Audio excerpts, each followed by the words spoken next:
What is hate speech? And should the government ban it? We asked college students at the University of Southern California. If somebody uses a racial slur, that's hate speech? Yeah. I think that would be a reason to, like a crime. what if somebody says Muslims shouldn't be allowed into the U.S.? Yeah, that's hate speech. What if somebody denies the Holocaust? I don't have any understanding for that. You shouldn't be able to blatantly lie about something, especially like the Holocaust. A female comedian says men are scum. I don't believe that's hate speech. All white people are racist. No. I would say no. I don't know. The First Amendment grants absolute protection of even the most vile speech, so long as it doesn't directly incite violence. I hate white people. All of them. Every last iota of a cracker, I hate him. But is the tide turning in America? 40% of Americans now believe the government should regulate so-called hate speech. But it turns out that defining hate speech is easier said than done. Everyone thinks this is hate speech, this is hate speech. Many who advocate hate speech laws in 2018 seem motivated by what they see as the rise of Trumpism. Build that wall. And hateful rhetoric on the right.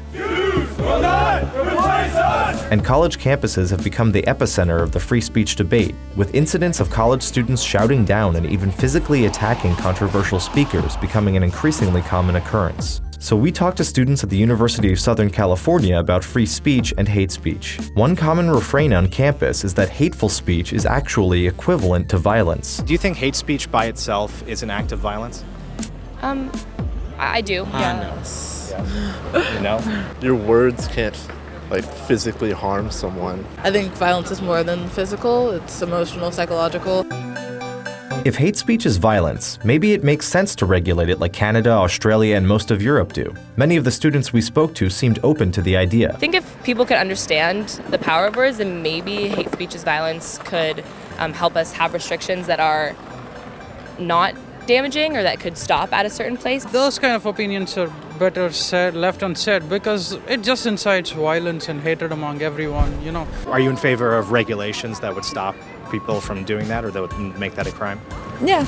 I would have no problem if it is regulated. But then who determines what constitutes hate speech? While most respondents to a recent poll agreed that hate speech is immoral, 82% said it would be difficult to ban because people can't agree on what is hateful. Could people form a consensus around whether these things are hate speech? Definitely not. I think it would be really hard to agree. And so does that give you pause and, make you think maybe the regulation would not do what I would hope it would do? Yeah. Obviously that would be ideal if something like that could be into place. I just don't really see how it would be. So I'll give you an example. So there was a French comedian and he was jailed for an anti-Semitic joke. Would you support that type of action? No. Advocates of hate speech laws often say that racists cloak themselves in the veil of free speech to attack vulnerable populations. Having free speech is a great right for everyone, but when the more powerful have it, it's going to obviously work to their advantage more than the less powerful. But social media provides examples of how speech codes often backfire and hurt the very minorities they are intended to protect. Facebook and Twitter are private companies free to ban whatever they deem to be hate speech, but their attempts to do so have resulted in bans of feminists saying that all white men are trash, and the platform suspended rapper Lil B for posting that white people are the only ones who really love their guns. You can tell they are violent people. Hateful speech might be hurtful, stupid, or just plain wrong, but if we deprive ourselves of the opportunity to hear it, we also lose the opportunity to rebut it, and the person who's willing to speak forbidden words gains a special power. When Austria imprisoned historian David Irving for Holocaust denial, he was greeted with a hero's welcome by a crowd of 10,000 in Budapest shortly after his release. The government had turned him into a martyr. In America, attempts to shut down or shout down speakers have almost certainly backfired as well, by boosting the visibility of provocateurs like Milo Yiannopoulos.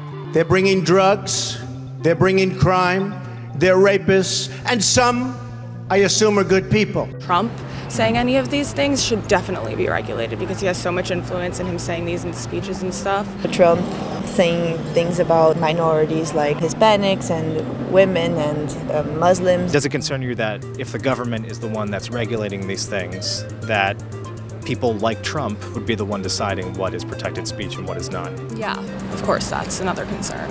Granting the government the power to decide what's acceptable to say presumes that what brings us closer to the truth is not the free exchange of ideas, but the wise decision-making of politicians. And many of the college students we spoke to agreed that being exposed to challenging and even threatening ideas is an important aspect of the intellectual journey. And what do you think about people shutting down speakers on campuses?